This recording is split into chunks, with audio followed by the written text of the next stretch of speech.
So if you didn't see my last video, this video is gonna make absolutely no sense to you. So I suggest that you go back and watch my last video before watching this one. So I spoke about in my last video, by the way, it's the same day, just later in the day. But I had to come back to amend my last video, or to add to rather, because the craziest thing happened. So I did that video because I got prompted to do it. Like the spirit, you know, that little voice in your head told me this is the video that I need to do, right? So I did that video. At first I didn't want to do it because, to be honest with you,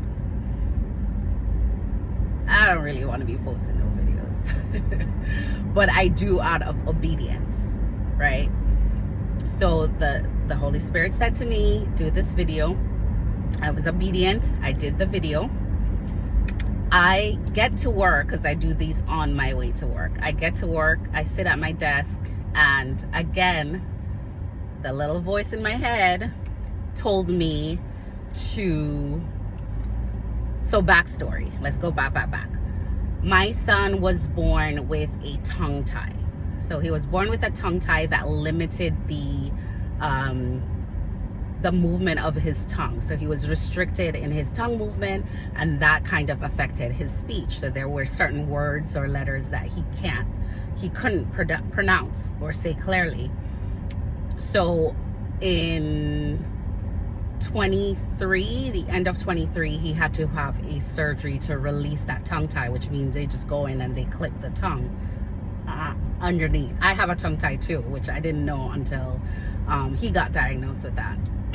Anyway, they clipped it, and then afterward they suggest that they do speech therapy to kind of exercise the tongue, stretch it so that they're able to pronounce letters and words better.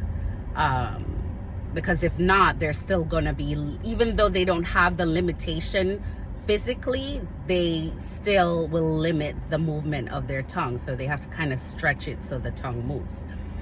In Florida, they have something where you are able to get reimbursements for school and for things related to school, for therapy, if your child has done speech therapy. That's just one of the criteria. My son has done speech therapy, so he qualified for this.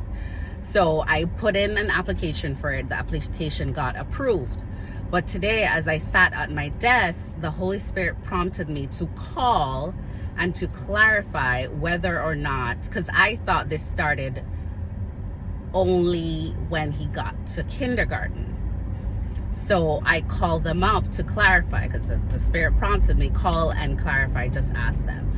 And you know, this lady told me that I can go ahead and put in my invoices from the beginning of this school year, so from August up till today.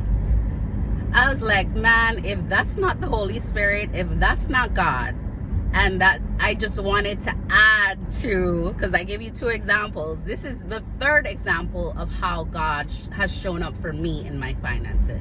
Like, I'm lost for words.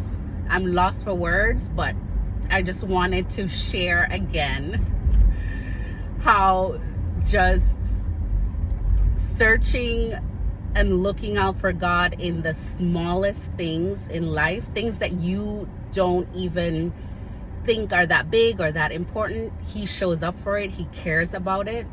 And being obedient and listening when you have that tiny voice in your head that you think it's you, it's not you. The tiny voice in your head that tells you to do something or to say something to someone or to stop or not to go in, listen to it, because it is really invaluable, the things that will happen when you are obedient to God. So yeah, that's number 3 example of how God has shown up for me in my finances. I hope this encourages someone.